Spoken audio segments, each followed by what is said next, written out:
Hi, I'm Holly Payne and welcome to your 5 Minutes with Seatrade Cruise, your roundup of some of the week's top stories. Carnival Corporation and PLC expects to resume passenger operations with 65% of its fleet capacity by the end of 2021 with the hope of going further. 8 of the company's 9 brands have plans to sail 54 ships through to the end of this year, with nearly half of the capacity represented by ships home porting in the US. So far, 3 more Carnival Cruise Line ships are expected to resume sailing in September and another 4 in October, bringing the total to 15, more than half the fleet.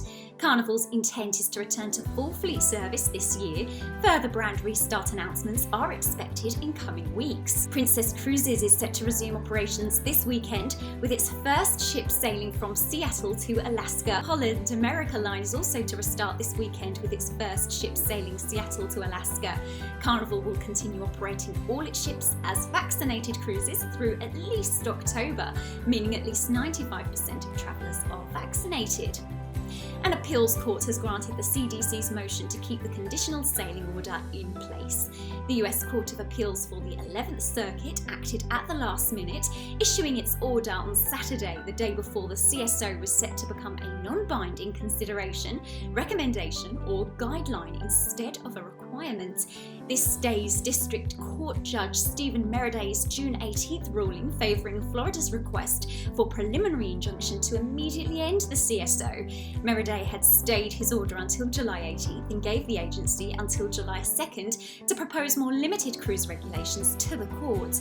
The CDC didn't put forward alternatives but asked for more time and ultimately appealed when Mereday rejected its motion to stay his order beyond July 18th. A cruise operations expert told Seatrade he expects the CDC-ordered policies will remain in place, saying because the results have been positive so far, keeping these policies in place will reassure the public cruising is safe. The 2021 Alaska Big Ship Cruise season that almost didn't happen got underway on July 19th as Royal Caribbean International's Serenade of the Seas sailed from the Port of Seattle.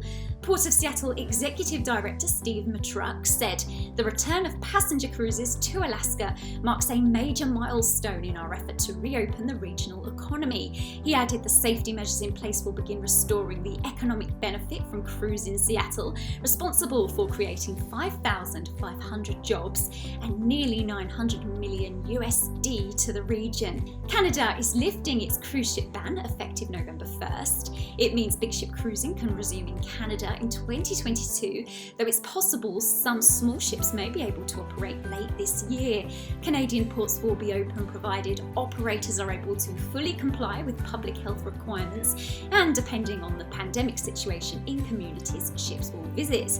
The cruise industry contributes more than $4 billion USD annually to Canada's economy. Over the pond in Scotland began welcoming UK-only sailings carrying UK passengers on July 19th, the same day that the UK lifted most of its COVID-19 restrictions.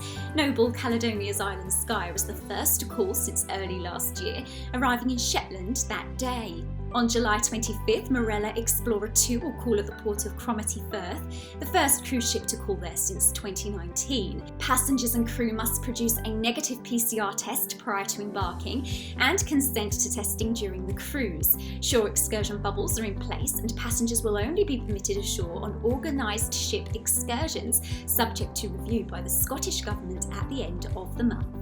And the naming of Saga's Spirit of Adventure took place on July 19th too at Portsmouth International Port. Recently retired head of the Royal Navy Medical Service, Commodore Inga Kennedy, undertook the smashing of the bottle. Nick Stace, CEO Saga Travels, said, "We felt it was important to recognise the outstanding work the medical profession has undertaken during the pandemic. Commodore Kennedy has served in the Navy for 20 years and within healthcare for 40 years, so we felt she was the perfect choice for the role." Spirit of Adventure is the first vessel to be named in Portsmouth. And last but not least, the deadline for entering the Seatrade Cruise Awards is fast approaching. You have until July 30th to get your submission in. Visit seatradecruiseevents.com/awards to find out more and to begin your entry. That's all from us. Thank you for watching.